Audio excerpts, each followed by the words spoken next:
As you can see, I'm about 40 miles away from Danville and got stuck in this massive thunderstorm. Probably lucky this service station was here, because otherwise I would have been screwed. You know, I rode in this for about 2 minutes and it started soaking through, but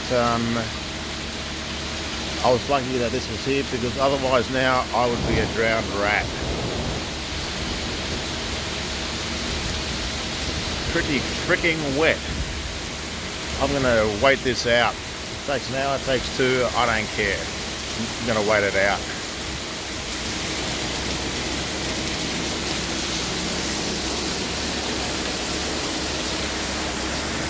As you can see, the gutters can't even cope with the rain. It's pretty intense.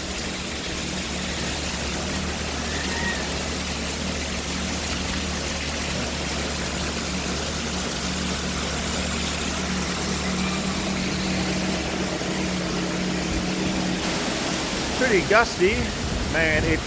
It's blowing a hurricane force wind here. Not sure whether you can see that on the video, but it's